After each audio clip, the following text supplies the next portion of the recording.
Hello students, मेरा नाम है Sonu Kumar. Welcome back to Alpha Classes. हम लोग ट्रिग्नोमेट्री कंप्लीट हो गई थी हमारी। अब नया चैप्टर स्टार्ट करते हैं, सर्कल्स। इसके 2 चैप्टर हैं, तो एक बार इसके बारे में, सर्कल के बारे में जान लेते हैं। इंट्रोडक्शन क्या है इसका। सर्कल जैसे कि हम जानते हैं, बचपन में पढ़ा हुआ एक क्लोज्ड फिगर है, ठीक है। उसके नंबर ऑफ साइड्स कितनी होती हैं? 0 हो सकती हैं। पर इसमें जानेंगे हम लोग कि सर्कल की साइड 0 नहीं, इनफाइनाइट भी हो सकती है, ठीक है। तो सर्कल की डेफिनेशन क्या है? It is a locus of a point which moves in a plane in such a way that the distance from the fixed point remain same, ठीक है। यानी कि हमारा एक फिक्स्ड पॉइंट था, ठीक है। लोकस का मतलब है कि भाई एक चारों तरफ एक सिमेट्री बनी हुई है इसकी, ठीक है। ये फिक्स्ड डिस्टेंस है। इस फिक्स्ड डिस्टेंस पे सिमेट्री फॉर्म होते हुए एक लोकस फॉर्म हो रहा है। जब वो लोकस फॉर्म होगा तो उसको अपन क्या बोल देंगे? एक सर्कल, ठीक है। दूसरी डेफिनेशन ये बोलती है कि collection of all the points at A equal distance, यानी कि यहाँ पे ना हर जगह पे कुछ पॉइंट्स रखे हुए, जैसे करके बहुत सारे पॉइंट्स थे। जब उन पॉइंट्स को अपन ने कलेक्ट किया, ठीक है, जैसे सपोज करो ये पॉइंट है हमारे पास, और जब इन पॉइंट्स को कलेक्ट करेंगे ऐसे करके अपन, और ये सारे के सारे पॉइंट कहाँ है? इक्वल डिस्टेंस पे है। एक फिक्स्ड पॉइंट है हमारा, बीच में मेरा फिक्स्ड पॉइंट है। उस फिक्स्ड पॉइंट से सारे जो पॉइंट्स हैं हमारे गिवन पॉइंट्स हैं, इक्वल डिस्टेंस पे हैं। तो उन सारे पॉइंट्स को अपन कलेक्ट करेंगे तो एक सर्कल फॉर्म हो जाएगा, ठीक है। तो सर्कल के बीच में हम लोग को जानने में भी कुछ इंपॉर्टेंट चीजें हैं। कौन कौन से इसकी टर्म्स हैं? एक सर्कल एक प्लेन फिगर को, प्लेन फिगर पता होगा आप लोगों को क्या होता है?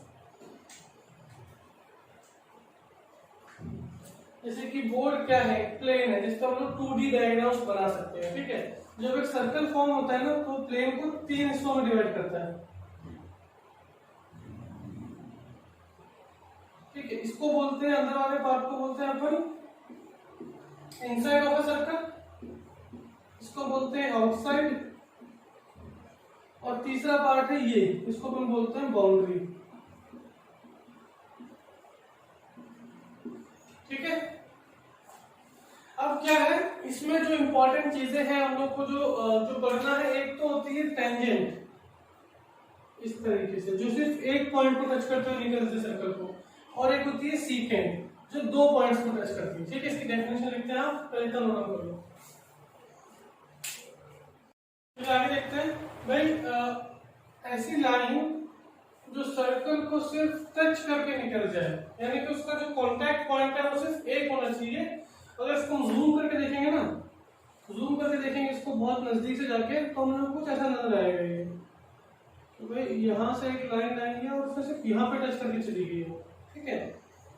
इसको और जूम करके देखो, ये इस बात को जूम करके देख रहे हैं तो अगर ये बहुत सारे ऐसे पॉइंट्स थे, तो वो लाइन आई है और उसने सिर्फ एक ही पॉइंट को, लाइन के जो पॉइंट्स थे मेरे, एक पॉइंट, ये वाला पॉइंट जो है मेरा, ये वाला पॉइंट दोनों के बीच में कॉमन है, ठीक है।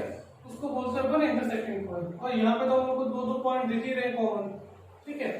जब 2 पॉइंट कॉमन आते हैं, जब 2 पॉइंट पे कांटेक्ट ऑफ पॉइंट 2 रहते हैं, उसको बोला जाता है सीकेंट, ठीक है।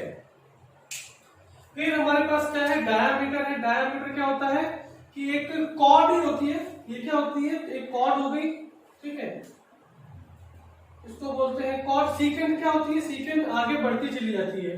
कॉर्ड क्या होती है?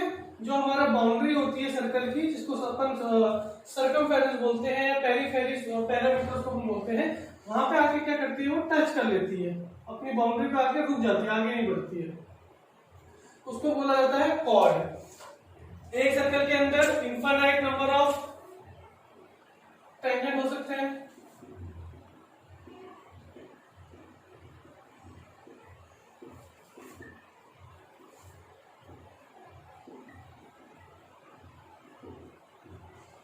Infinite number of tangent possible है। यहाँ पे भी टेंजेंट बन सकती है, यहाँ पे भी टेंजेंट बन सकती है, हर जगह टेंजेंट बन सकती है, ठीक है। और similarly infinite number of secant भी पॉसिबल है। उसी तरीके से इनफाइनाइट नंबर ऑफ कॉर्ड भी पॉसिबल है ऑफ वेरिएबल लेंथ। ये भी क्या है? एक कॉर्ड है, ठीक है। इसको मिटा देता हूं मैं ताकि थोड़ा साफ नजर आए, ठीक है। ये भी क्या है? पॉइंट से पॉइंट जा रही कॉर्ड है। ये भी क्या है? कॉर्ड है। और ये भी क्या है? एक कॉर्ड है, ठीक है। ठीक है। तो लॉन्गेस्ट कॉर्ड होती है एक सर्कल की, उसको बोला जाता है डायामीटर, ठीक है। लॉन्गेस्ट कॉर्ड को क्या बोला जाता है? डायामीटर।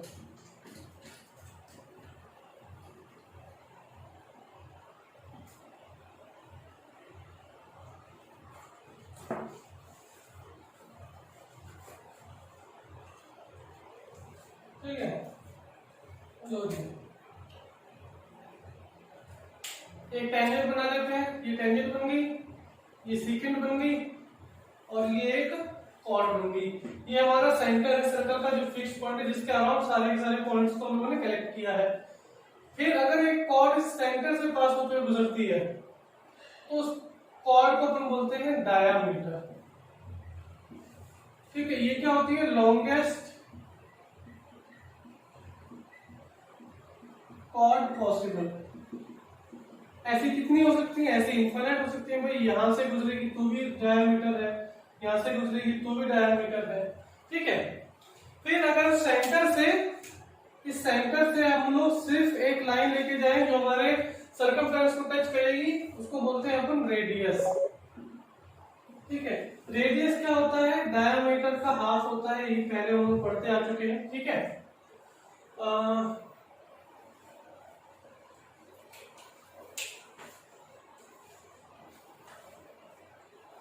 और कुछ है इसके अंदर बताने वाला?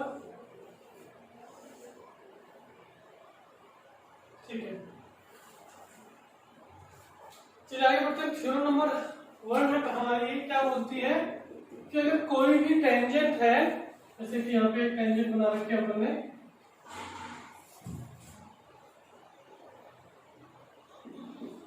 एक्स वाई नाम देते हैं टेंजेंट को। ये जो टेंजेंट है हमारी, इसका कांटेक्ट पॉइंट सर्कल के साथ क्या है? P, ये रहा, ठीक है। और एक रैंडम पॉइंट ले लिया हम लोगों ने Q कहीं पे, तो हमने क्या किया? अपने सेंटर से, सर्कल के सेंटर से एक O से P गए, और P से अपन ने डायरेक्ट लेके आए यहाँ पे Q की तरफ, और इनका जो बीच वाला जो कांटेक्ट पॉइंट है जहाँ पे सर्कल को काट रहा है, उस पॉइंट को अपने नाम दिया R, ठीक है। तो वो ये कहता है, थ्योरम ये कहती है कि जो टेंजेंट है अपने कांटेक्ट पॉइंट पे सर्कल के साथ जो लाइन जोड़ेगी वहां पे 90 डिग्री बनाएगी। मतलब ये बोलना चाहता है कि OP is perpendicular to XY, ठीक है, at angle P is equal to 90 degree, वो ये बोल रहा है, ठीक है।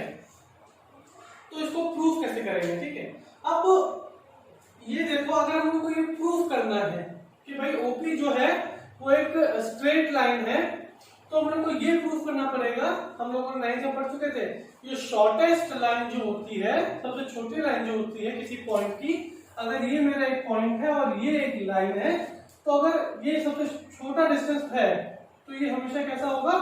90 डिग्री, ठीक है। ये सबसे छोटा डिस्टेंस होना चाहिए 90 डिग्री होने के लिए। ये सारे डिस्टेंस इससे बड़े हैं तो ये 90 डिग्री नहीं हो सकते हैं, ठीक है। तो उसी थ्योरम का इस्तेमाल करते हुए हम लोग यहाँ पे इसको सॉल्व करेंगे। ये बोलेंगे कि OP क्या है? सबसे छोटा डिस्टेंस है। अगर सबसे छोटा डिस्टेंस प्रूफ हो गया कि भाई OP जो है, बाकी सारे जो पॉइंट्स बनेंगे, जैसे सपोज करो यहाँ पे बहुत सारे पॉइंट्स थे, यहाँ पे बहुत सारे पॉइंट्स थे, यहाँ पे जितनी भी लाइनें बनेंगी, इन सब लाइनों से सबसे छोटी लाइन कौन सी है? OP। जब अपन ऐसा कुछ प्रूफ कर देंगे तो हम बोल देंगे कि OP is the shortest length between the point O and the contact point P, therefore OP is the perpendicular to the XY, ठीक है। अब ये देखो, OP जो है हमारा, OP जो है is equal to OR है, क्योंकि दोनों के दोनों कैसे हैं? रेडियस है, ठीक है। पर OR जो है, OR के अंदर हम लोग को एक और चीज ऐड करनी पड़ेगी, RQ, तब जाके वो बनेगा क्या? OQ, ठीक है। और मुझे प्रूफ क्या करना था? मुझे प्रूफ करना था OP जो है वो स्मॉलर है OQ से, OP जो है वो स्मॉलर है OQ से, ठीक है। तो अब यहां देखो भाई, OR की जगह में OP लिख सकता हूं, OQ, तो OP क्या हो जाएगा? OQ में से आप RQ माइनस करोगे, OP जो है OQ के बराबर नहीं है। आप OQ में से कुछ अमाउंट माइनस करोगे तब आप OP के बराबर आओगे। तो ऑब्वियस ही बात है कि भाई OP कैसा हो गया, OP जो है स्मॉलर हो चुका है OQ से, ठीक है। अब जरूरी नहीं है कि ये OQ यहीं पे ले, ये जो Q है मेरा ये आगे भी शिफ्ट हो सकता है, यहाँ पे आ सकता है Q, यहाँ पे भी आ सकता है, ये भी आ सकता है। ये सारे पॉइंट कैसे हैं, Q ही है मेरे, ठीक है। तो ये सारे के सारे पॉइंटों के लिए ये चीज वैलिड होगी कि ये वाली जो लेंथ है इस लेंथ से लंबी ही रहेगी हमेशा, ठीक है। चाहे आप इसके जस्ट बगल में भी ले लो, ये भी ले लो, ये ले लो, ये ले लो Q। राइट एंगल ट्रायंगल पढ़ा ना हम लोगों ने। हाइपोटेनस क्या कभी भी छोटी हो सकती है परपेंडिकुलर डिस्टेंस से, कभी नहीं हो सकती। तो वही फंडा है यहाँ पे कि OQ जो है वो हमेशा बड़ा रहेगा OP से। अगर OP सबसे छोटी लाइन हो चुकी है, सबसे छोटी है, तो यानी कि वो परपेंडिकुलर होगी XY पे। तो ये हमारा थ्योरम नंबर 1 है। Thank you. चलिए आगे देखते हैं सेकंड थ्योरम। सेकंड थ्योरम ये बोलते हैं कि अगर आपका एक सर्कल है और उसके एक्सटर्नल पॉइंट, ये एक्सटर्नल पॉइंट है मेरा P, इस पॉइंट P से दो टेंजेंट आ रही है, एक आ रही है PQ, एक आ रही है PR, ठीक है। और इनका कॉन्टैक्ट पॉइंट कितना है, X एंड Y, ठीक है। और सेंटर कितना है अपना O। तो वो ये कहना चाहता है कि जो ये दोनों टेंजेंट की जो लेंथ है ना, यानी कि PY is equal to PX।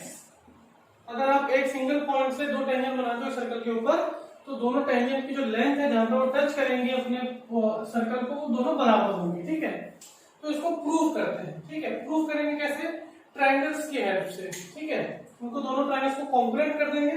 Triangle कौन कौन से दिख रहे हैं, if triangle PXO is congruent to triangle PYO, तो ये प्रूफ हो सकता है कि भाई PX is equal to PY, है ना। ये प्रूफ करना चाहिए हम लोग को, ठीक है। तो लेते हैं, देखो, in triangle PXO and triangle PYO हम लोग ये देखेंगे क्या बोला इसने कि angle X is equal to angle Y। क्यों, क्योंकि दोनों के दोनों ही 90 डिग्री है। पिछले वाले में देखा हम लोगों ने थ्योरम प्रूफ किया। Angle XO is equal to YO, क्यों, दोनों रेडियस है, ठीक है। फिर क्या है, OP is equal to OP, OP is equal to OP, क्यों, दोनों कॉमन है, ठीक है। तो यहां देखो आप, ये साइड आ गई, ये एंगल आ गया, ये साइड आ गया और ये एंगल आ गया, ठीक है। तो ये क्या बन गया अपना, RHS बन गया, RHS वाला। फिर अगर ये यहाँ पे राइट एंगल है, ये 90 डिग्री है, तो ये तो हाइपोटेनस हुआ ना, ये साइड आ गई और एक एंगल आ गया। RHS क्या बोलता है लोगों को, RHS बोलता है right angle hypotenuse and one side, ठीक है। ये तीनों चीज आ चुकी है, राइट एंगल आ चुका है मेरा, ठीक है। एक मेरी साइड आ चुकी है और मेरा एक हाइपोटेनस आ चुका है। तो by RHS triangle PXO is congruent to triangle PYO, ठीक है। तो PXO और PYO कॉन्ग्रुएंट हो चुके हैं, तो PX इक्वल टू PY आ जाएगा, ठीक है। यानी कि कहने का बात है कि ये इसके बराबर आएगी हमेशा, अगर आपका पॉइंट सिंगल है और सर्कल पे टच कर रहा है दो जगहों पे, ठीक है। तो ये आपकी थ्योरम नंबर सेकंड